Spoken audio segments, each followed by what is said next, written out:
internet Dakar Buzz TV nuyu nañ leen bu baax a baax am mbégte jàkkaarloo ak yéen nu ñu koy defee saa su ne ba tey rek lu jëm ci jongante élection Miss 2021 fii ci Sénégal xam nañu ne nag tey ñu ngi ak jigéen yi nga xam ne ñoo gën a rafet ci biir Sénégal macha allah ñu leen di féliciter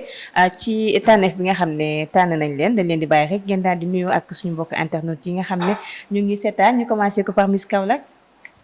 Bon, salaamaaleykum maa ngi nuyu ñëpp merci beaucoup maa ngi nuyu yéen waa Dakar Buzz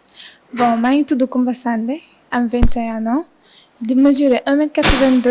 nekk étudiante en licence 1 à INSUP Afrique en audit comptable maa ngi nuyu aussi waa Kaolack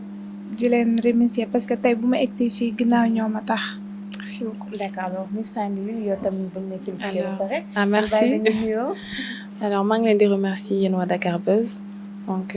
di remercier waa Saint-Louis plus précisément waa Bango donc man maa ngi wuyoo Maïmouna Gladys Ayebois maa ngi mesurer 1m76 nekk étudiante en 3e année en gestion des ressources humaines.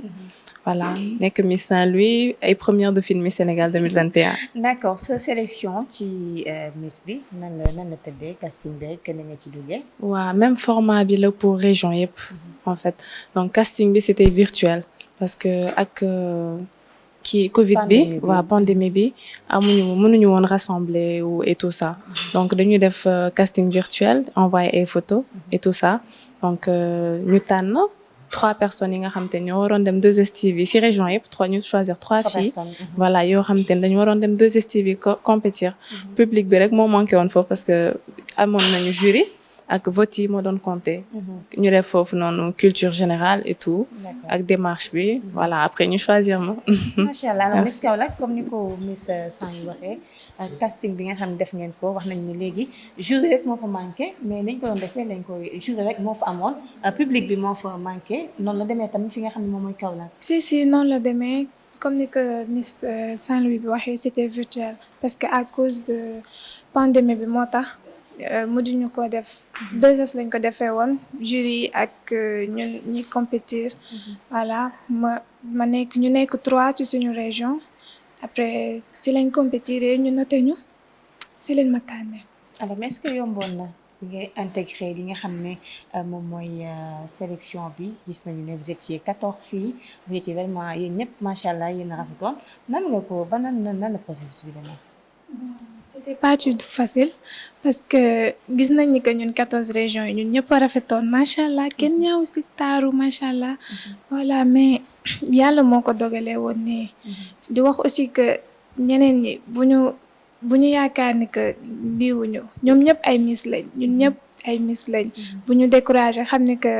le meilleur reste à venir. D'accord alors Miss Saint-Louis la même question laa lay poser bi nga commencé casting bi ñu jël la nga représenter sa région lan nga yëg. bon dama kontaan noonu parce que c'était un rêve bi nga xamante ni mi ngi doon devenir réalité parce que depuis toute petite dama mës a bëgg ay affaire de beauté dama daan toog. parce que yow nag affaire de beauté.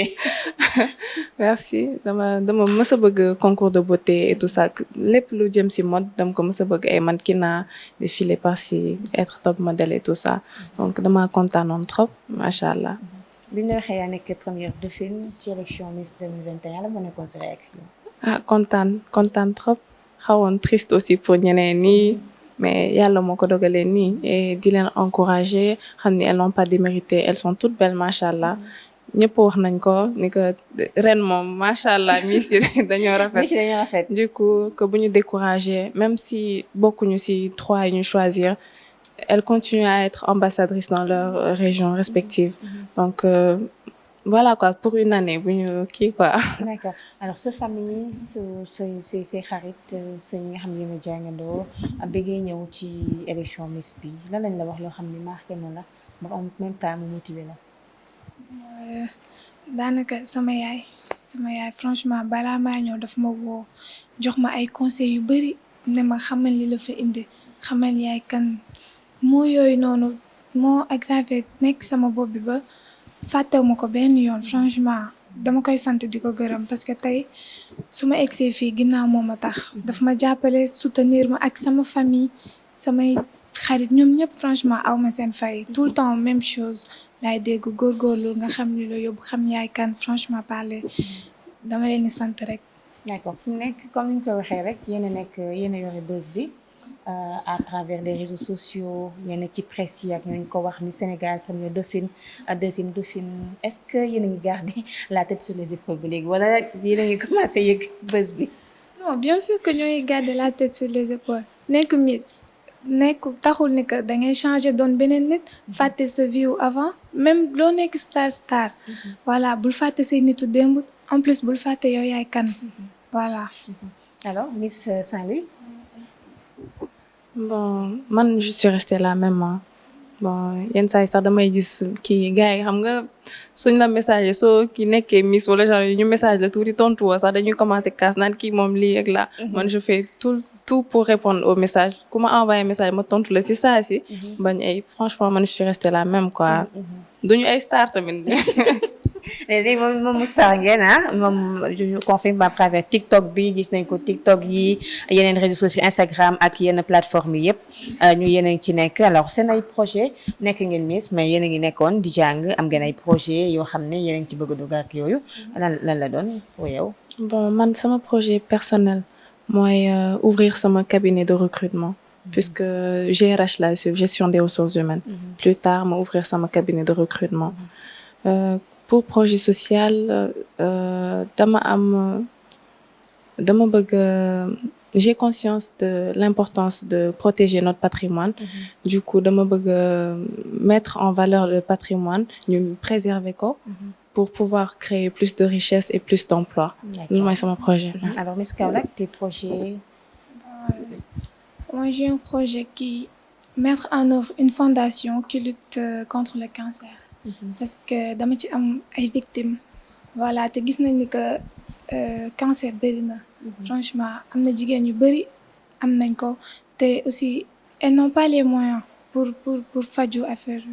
voilà moo tax je me suis dit pourquoi pas ma bu yàlla defee ba lii nii ma mën a def créer fondation boobu qui lutte contre le cancer. d'accord. alors xam nañ ni temps bi xat na déjà vous êtes trop fatigué ndax vous êtes tamit sollicité dañ leen bàyyi rek nga daal tàggatoo mais Saint-Louis nga gërëm waa Saint-Louis xam nañ ne bi ngay ñëw macha allah ñëpp ñu ngi la doon envoyé ay messages ak. billaay waa Saint-Louis kay aw ma seen fay waa Bango surtout ñu déplacé wu ñëw ba fii c'était pas évident ñu jógee dëkk ak dëkk en plus xam naa ni sonn nañu ñëw si jour bi demaat si jour bi donc je les remercie. profondément di remercier waa comité bi tamit ñu encadrer ñu permettre ñu gën a grandir ñu gën a mature am na lu bëri luñ jot a jàng voilà quoi di remercier samay waajur di remercier samay xarit di leen remercier yéen tamit. merci tamit ngay remercier alors Miss Kaolack yéen la ñu bàyyi rek nga daal di wax sa dernier mot. bon maa ngi remercier waa Kaolack yëpp parce que c'est pas évident nga jógee Kaolack ñëw ba Dakar Grand Théâtre pour supporter si ñu yombul di leen remercier di remercier aussi sama parents yi Ahmed Youssouf Benjeloun ak sama marraine Rose Wardindi maa ngi leen di remercier samay parents aussi parce que ñoom tamit jàppale nañ ma sama waa koñ samay xarit di remercier comité Miss Sénégal franchement nekkal taxawu nañ ñu comme ni ñu waree am na lu bari loo xamante ne nii def nañ ko si ñun di remercier maquillage bu rafet bi Tar Institut moo fa jaar moo maquillé ak coiffure bi Linguère la aussi moo fa jaar macha allah aussi Moussa Versailles robe yi rafet yi ngeen gis ci final bi voilà moom moo fa jaar di leen wax merci yéen ñëpp voilà. d'accord ñun tam ñu lay remercier di leen remercier yéen trois yëpp muy Fatou ak yéen ñi nga xam ne yéen représenté Kaolack de même que Saint-Louis di gërëm sama caméraman yi Djibi ak Malick ak Soxna Mina di gërëm tam comité d'organisation Miss Sénégal yëpp ñu leen di sant di leen gërëm suñu mbokku internet yi nga xam ne yéen ñu seetaan ci biir Dakar Buzz TV.